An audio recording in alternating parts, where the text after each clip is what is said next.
1.2 लाख करोड़ रुपए का कैपेक्स पूंजीगत खर्च तय किया गया है, जो कि पिछले साल के 11.2 लाख करोड़ रुपए से ज्यादा है।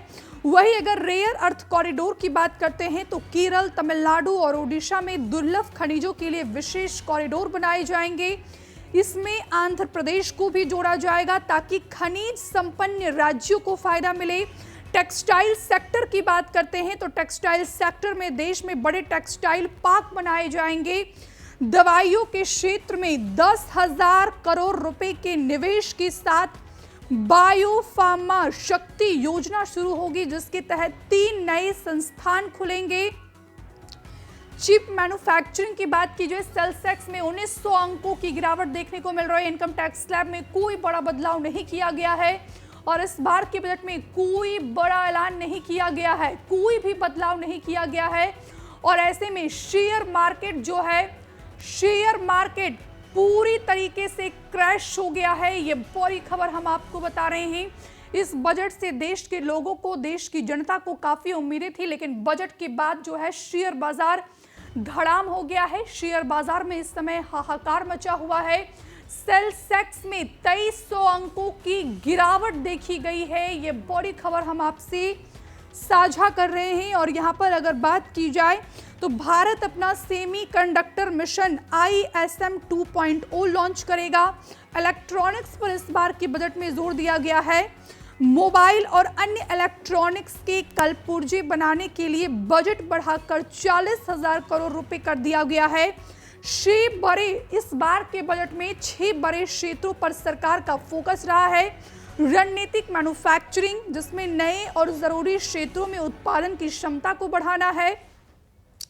वही अगर पुराने उद्योग की बात करते हैं तो पुराने पड़ चुके औद्योगिक क्षेत्रों को दोबारा जीवित करना है। छोटे उद्योग MSME, छोटे और मध्यम उद्योग को ग्लोबल चैंपियन बनाया जाएगा। इंफ्रास्ट्रक्चर में सड़क, रेलवे और बुनियादी ढांचों को जबरदस्त मजबूती दिया गया है। सुरक्षा और स्थिरता में देश में लंबी अवधि की आर्थिक सुरक्षा सुनिश्चित करना है।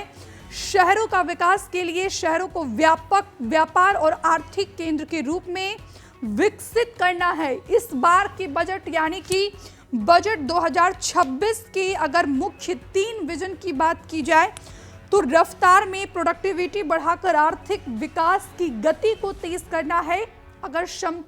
अगर कैपेसिटी की बात की जाए तो लोगों की काबिलियत को निखारना है ताकि वे देश की तरक्की में भागीदार बने। इसके बाद हर परिवार और क्षेत्र के पास कमाई के पर्याप्त संसाधन और मौके हो। अर्थव्यवस्था पर भी सरकार ने अपना रिपोर्ट कार्ड पेश किया है। आत्मनिर्भरता के मामले में भारत ने खुद की मैन्युफैक्चरिंग और ऊर्जा सुरक्षा बढ़ाई है, जिससे विदेशों से सामान मंगाने की निर्भरता कम हुई है। ग्रोथ रेट का अगर जिक्र करते हैं तो पिछले सुधारों की वजह से भारत 7% के विकास दर हासिल कर रहा है, जिससे गरीबी कम करने में मदद मिली है। 12 साल का सफर वित्त मंत्री ने यह जानकारी दी है कि पिछले 12 सालों में भारत की अर्थव्यवस्था स्थिर रही है और महंगाई काबू में है। वैश्विक चुनौतियों के बीच दुनिया में ट्रेड और सप्लाई चेन में दिक्कतें आ रही है, लेकिन भारत विकसित भारत की ओर कदम बढ़ाता रहेगा। ये अर्थव्यवस्था पर जो है वित्त मंत्री ने अपना रिपोर्ट कार्ड पेश किया है।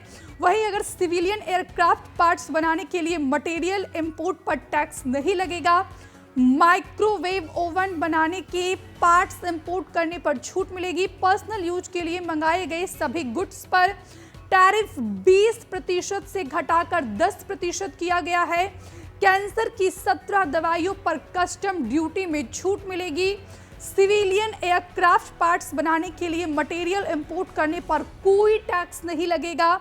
निर्मला सीतारमण ने कहा है कि इस बार इनकम टैक्स स्लैब में कोई बदलाव नहीं किया गया है और ये सबसे बड़ा झटका माना जा रहा है मिडिल क्लास फैमिली के लिए। लगातार हम इसका जिक्र कर रहे हैं कि पूरे देश के लोगों की निगाहें इनकम टैक्स स्लैब पर टिकी हुई थी, स्टैंडर्ड डिडक्शन पर टिका हुआ था, लेकिन इनकम टैक्स की नई रेजिम में स्टैंडर्ड डिडक्शन 75,000 से बढ़कर 1 लाख रुपए किया जा सकता है, ऐसी आशंका जताई जा रही थी। लेकिन निर्मला सीतारमण ने बजट पेश करने के दौरान देश की